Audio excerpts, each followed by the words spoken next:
Dan ini artinya dua kasus intoleransi terjadi menjelang hari ulang tahun ke-75 Republik Indonesia.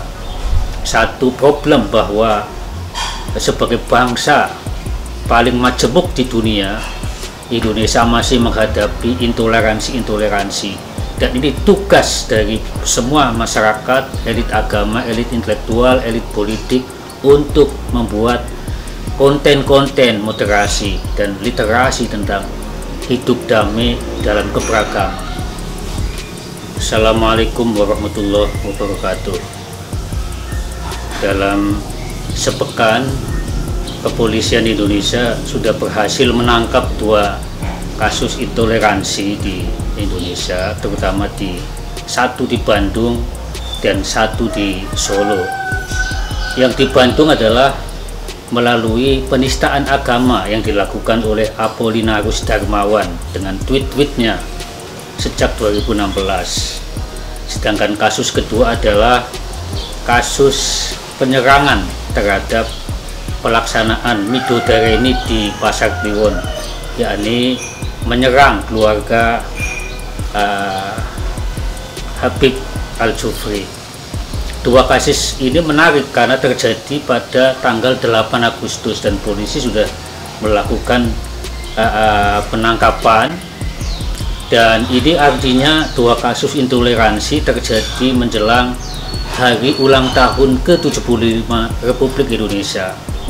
Satu problem bahwa sebagai bangsa paling majemuk di dunia, Indonesia masih menghadapi intoleransi. Dan ini tugas dari semua masyarakat, elit agama, elit intelektual, elit politik untuk membuat konten-konten moderasi dan literasi tentang hidup damai dalam keberagaman.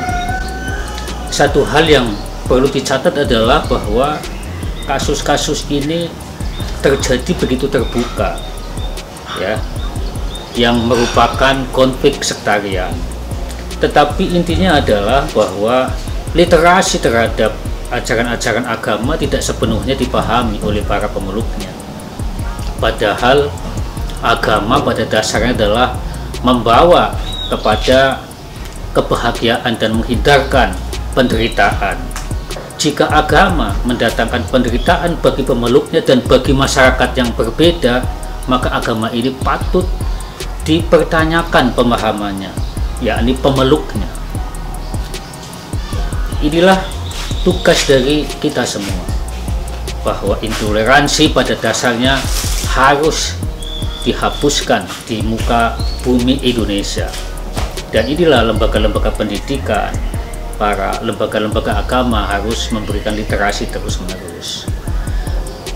75 tahun usia Indonesia merdeka adalah usia yang satu generasi yang mestinya harus bisa menyelesaikan hal-hal paling dasar, yakni hidup damai dalam kesatuan Republik Indonesia.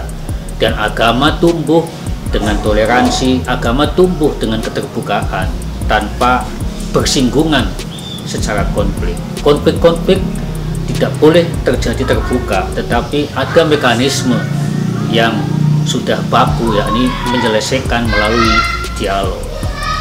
Dialog antar agama, dialog antar sekte dan organisasi-organisasi sangatlah perlu, karena pada dasarnya dialog merupakan mekanisme paling tepat, karena dengan dialog maka sekte-sekte yang berbeda saling memahami bahwa tujuan dari beragama adalah menciptakan kebahagiaan dan menghindarkan penderitaan. Jangankan sesama manusia, binatang saja punya hak asasi, yakni untuk bebas dari penderitaan, bebas dari teror, bebas dari stres, dan bebas untuk memperoleh perlakuan yang adil dan kenyamanan. Nah, karena itu agama-agama yang masih dipahami secara radik, secara kaku, tertutup dan eksklusif adalah pemahaman agama yang akan tergerus dan terisolasi dari pergaulan umat manusia di muka bumi. Itulah etika sekarang harus diremajakan agar generasi muda kita juga memperoleh nilai agama yang benar, yakni rahmatan lil alamin. Dalam Al-Quran disebutkan, wa ma arsalnaka illa rahmatan lil alamin. Tidaklah kami utus engkau ya Muhammad kecuali untuk menjadi rahmat bagi seluruh alam.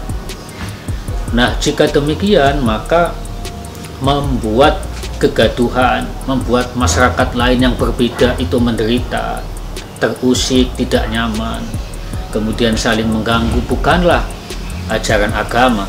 Karena agama pada dasarnya membebaskan dari itu semua. Jika itu masih dilakukan oleh oknum-oknum beragama, dia harus belajar lagi tentang agama.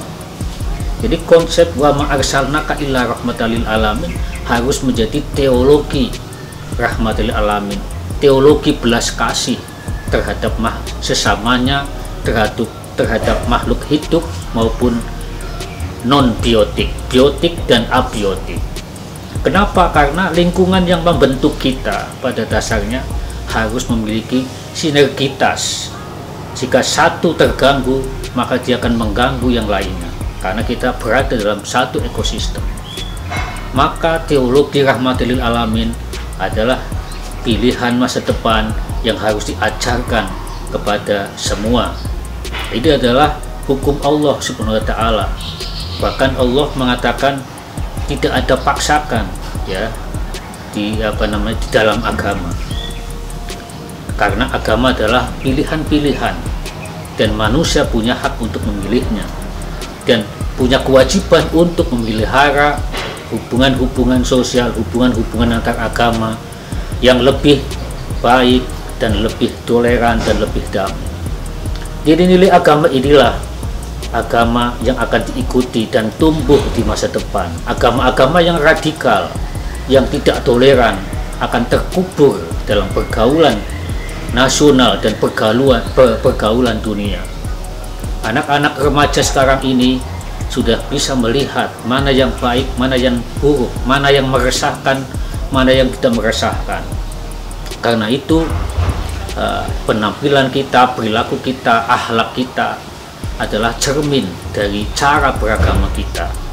Kalau kita tidak toleran, kita suka mengkafirkan orang lain, menuduh-nuduh orang lain, sesungguhnya seperti kita menunjuk satu jari ke depan, sesungguhnya 4 jari lainnya menuduh kepada kita sendiri. Inilah pentingnya ajaran Islam, ajaran agama-agama berpadu dalam kedamaian, berpadu untuk membebaskan penderitaan dan berpadu untuk menumbuhkan kebahagiaan. Inilah konsep Islam rahmatan lil alamin. Demikian, wassalamualaikum warahmatullahi wabarakatuh.